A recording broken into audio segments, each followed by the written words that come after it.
Assalamualaikum warahmatullahi wabarakatuh. Perkenalkan, nama saya Rizka Yunita, NIM 120310018 dari Prodi Teknik Biosistem TPP 13. Di sini saya akan menjelaskan mengenai tugas besar PKS, yaitu membuat dua program.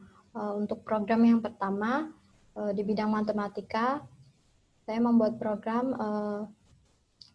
penghitung aritmatika. Kemudian yang kedua, program di bidang fisika, yaitu membuat program penghitung gerak jatuh bebas. Alasan membuat program ini adalah untuk memudahkan kita dan juga untuk mempersingkat waktu pengerjaan. Kita langsung saja ke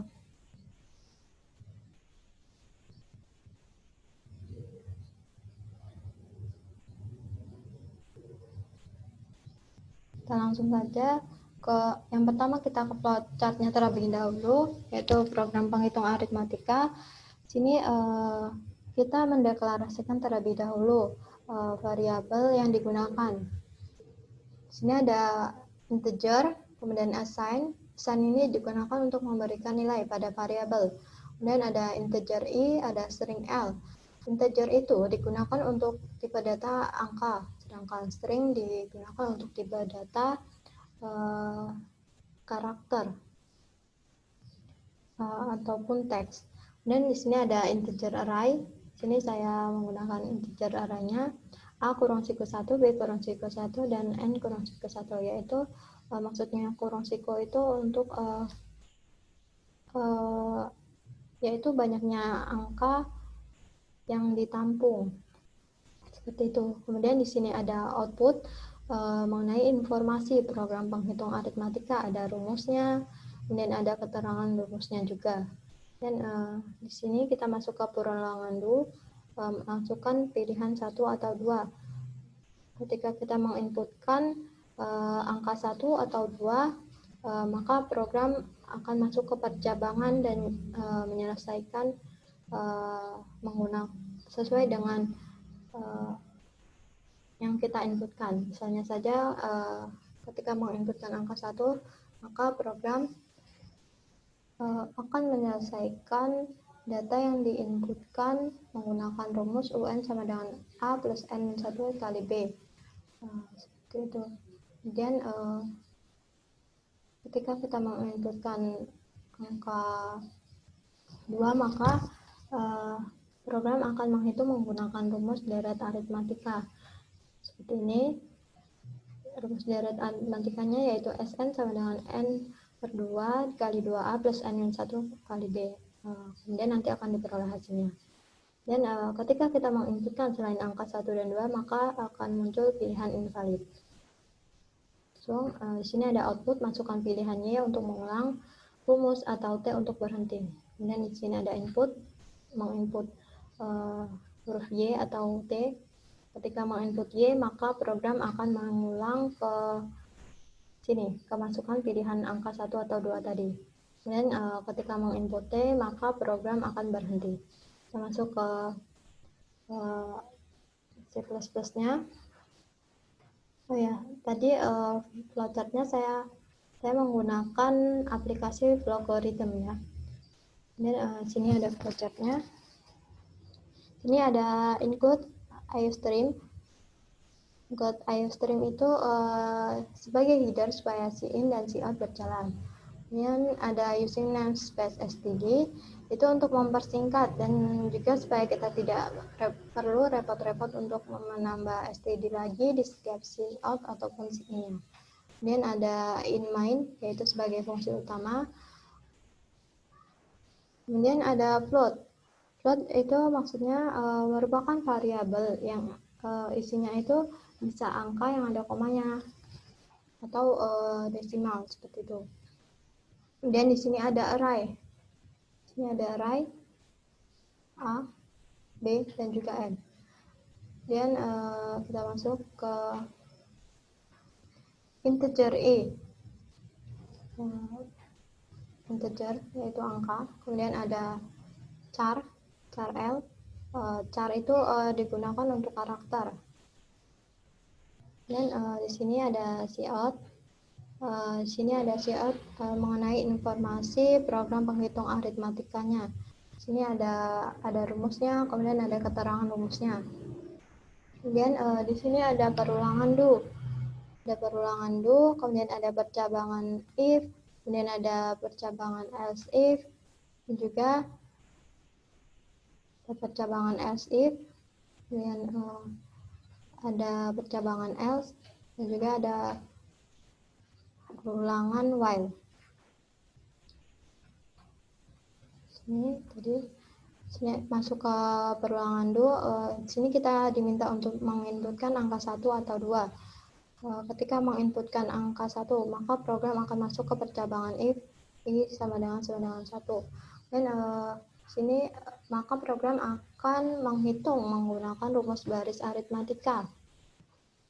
Nih. Jadi di baris aritmatika nanti diminta untuk menginputkan nilai A, nilai B, dan juga nilai N-nya. Kemudian nanti program akan berjalan menggunakan rumus A plus N1 dikali B. Kemudian nanti akan diperoleh hasil baris aritmatikanya. Kemudian sini ada else if i sama dengan 2. Ketika kita menginputkan angka 2, maka program akan menghitung menggunakan rumus deret aritmatika. Jadi di sini kita juga diminta untuk menginputkan nilai A, nilai B, dan juga nilai N-nya. Kemudian nanti program akan menghitung menggunakan rumus Sn sama dengan N per 2 dikali 2A plus N1 dikali B. Maka nanti akan diperoleh hasil deret aritmatikanya. Kemudian ada else. Else ini ketika kita menginputkan selain angka 1 atau 2, maka akan muncul seperti ini, pilihan invalid. Seperti itu. Jadi yang selanjutnya ada cout, masukkan pilihannya untuk mengulang rumus, atau T untuk berhenti. Di sini ada in L. In L itu karakter tadi. Jadi di sini ada while, ada perulangan while L sama dengan Y. Jadi ketika nanti kita menginputkan huruf Y, maka program akan mengulang. Ketika menginputkan T, maka program akan berhenti. Kita langsung run saja.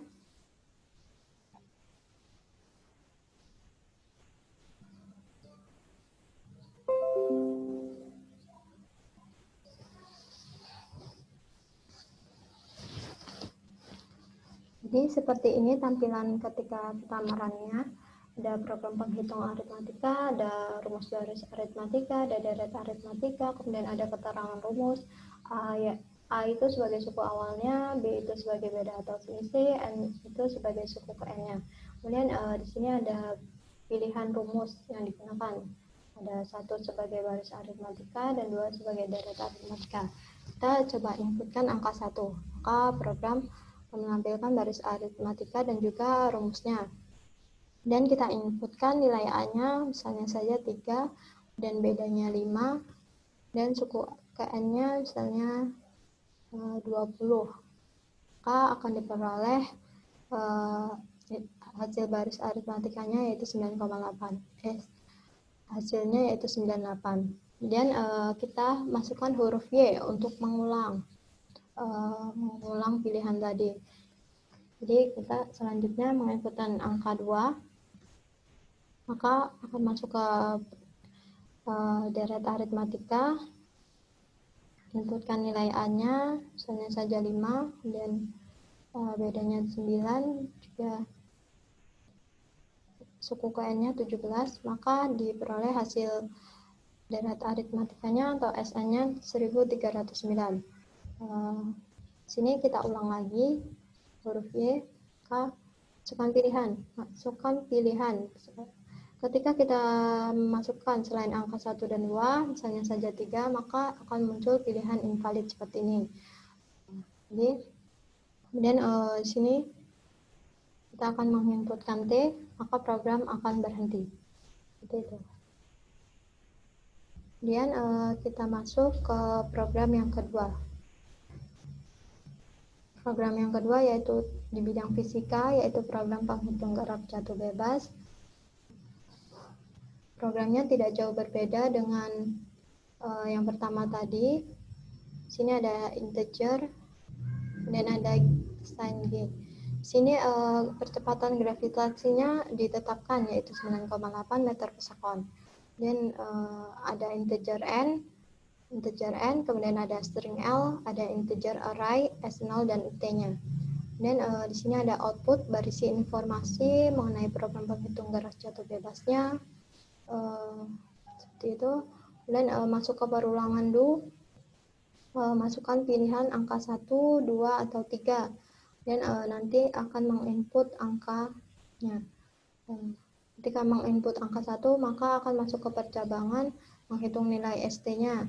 Ketika menginput angka 2, maka akan masuk ke percabangan menghitung nilai kecepatannya. Ketika menginput angka 3, maka akan menghitung nilai ketinggiannya. Ketika menginputkan selain angka 1, 2, dan 3, misalnya saja 4, maka akan muncul pilihan invalid. Jadi di sini ada untuk program untuk menghitung ST, maka program menggunakan rumus S0 plus 0,5 kali G kali T kuadrat. Dan untuk menghitung V sama dengan G kali T. Kemudian untuk menghitung ketinggian 0,5 kali G kali T kuadrat. Maka nanti akan diperoleh hasil masing-masingnya ya. Dan di sini ada output, masukkan pilihan Y untuk mengulang atau T untuk berhenti. Jadi kita inputkan huruf Y atau T. Ketika kita menginputkan Y, maka program akan mengulang ke pilihan angka 1, 2, atau 3 tadi. Kemudian ketika kita menginputkan huruf T, maka program akan berhenti. Ini kita masuk ke program yang kedua. Sama seperti tadi ya, pertama include iString terlebih dahulu, kemudian using namespace std, kemudian ada inMain, dan ada float, dan juga ada integer n, ada char L, kemudian di sini ada konstanta float, percepatan gravitasinya yaitu 9,8. Konstanta float itu maksudnya itu ditetapkannya nilai kecepatan gravitasi tersebut. Kemudian di sini ada cout mengenai informasi program penghitung gerak jatuh bebas. Di sini ada ketika kita ingin menghitung ST, maka rumus ini yang digunakan. Ketika ingin menghitung kecepatannya, maka rumusnya ini. Dan ketika ingin menghitung nilai ketinggiannya, maka rumusnya yang ini. Nah, di sini ada keterangan rumusnya juga. Dan di sini ada pilihan rumus angka 1 untuk menghitung ST, angka 2 untuk menghitung P, dan juga angka 3 untuk menghitung H. Dan masuk ke perulangan dulu, masukkan pilihan angka 1, 2, atau 3, kemudian ada in angkanya. Dan di sini ada percabangan if ketika menginputkan angka 1, maka program akan menghitung nilai ST-nya. Nilai ST-nya untuk menghitung nilai ST, kita diminta untuk menginputkan S0 dan juga waktunya. Kemudian nanti program akan menyelesaikan menggunakan rumusnya yaitu S0 plus 0,5 kali G kali T kuadrat. Dan nanti akan diperoleh hasil kedudukan benda saat T. Dan untuk else if, ketika kita menginputkan angka 2, maka program akan menghitung kecepatan. Akan menghitung kecepatannya.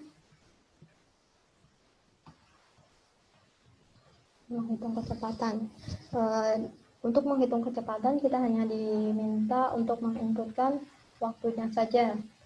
Kemudian nanti rumus akan menyelesaikan menggunakan rumus kecepatan sama dengan kecepatan gravitasi dikali waktu. Kecepatan gravitasi ini tadi sudah ditetapkan, jadi program akan otomatis akan menyelesaikannya nanti. Kemudian ketika kita menginputkan angka 3, maka akan menghitung nilai ketinggiannya. Sini sama seperti menghitung nilai P, hanya menginputkan waktunya. Dan nanti program akan menyelesaikan menggunakan rumus H sama dengan 0,5 kali G kali T kuadrat. Kemudian nanti akan diperoleh ketinggian bendanya. Kemudian ada else. Ketika kita menginputkan selain angka 1, 2, dan 3, maka akan muncul pilihan invalid. Seperti itu. Kemudian di sini ada cout, ucapan pilihannya untuk mengulang atau untuk berhenti. Kemudian ada CINL-nya. Kemudian ada perulangannya, perulangan while, lalu selanjutnya lagi. Kemudian ada return null. Kita langsung run saja.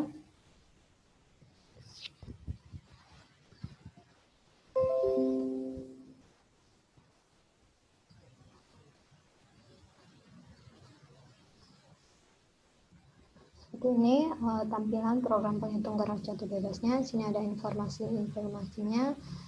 Sini ada pilihan rumusnya untuk menghitung sesuai yang kita inginkan pada gerak jatuh bebas. Kita inputkan angka 1, maka program akan menghitung nilai ST.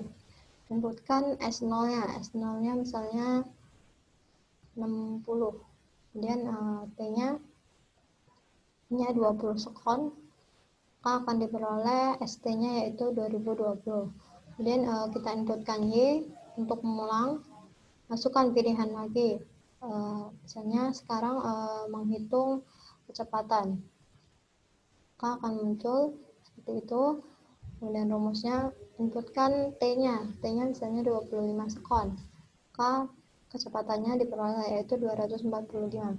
Kemudian kita ulang lagi, input Y. Seperti ini, kita input lagi angka 3. Kita akan menghitung ketinggiannya, yaitu menginputkan waktunya, yaitu 30,2 sekon. Maka akan diperoleh hasilnya ketinggian benda 4469. Sini kita ulang lagi, inputkan Y. Ketika kita menginputkan selain pilihan 1, 2, dan 3, misalnya saja 4, maka akan muncul pilihan invalid. Seperti itu. Kemudian kita inputkan T, maka program akan berhenti.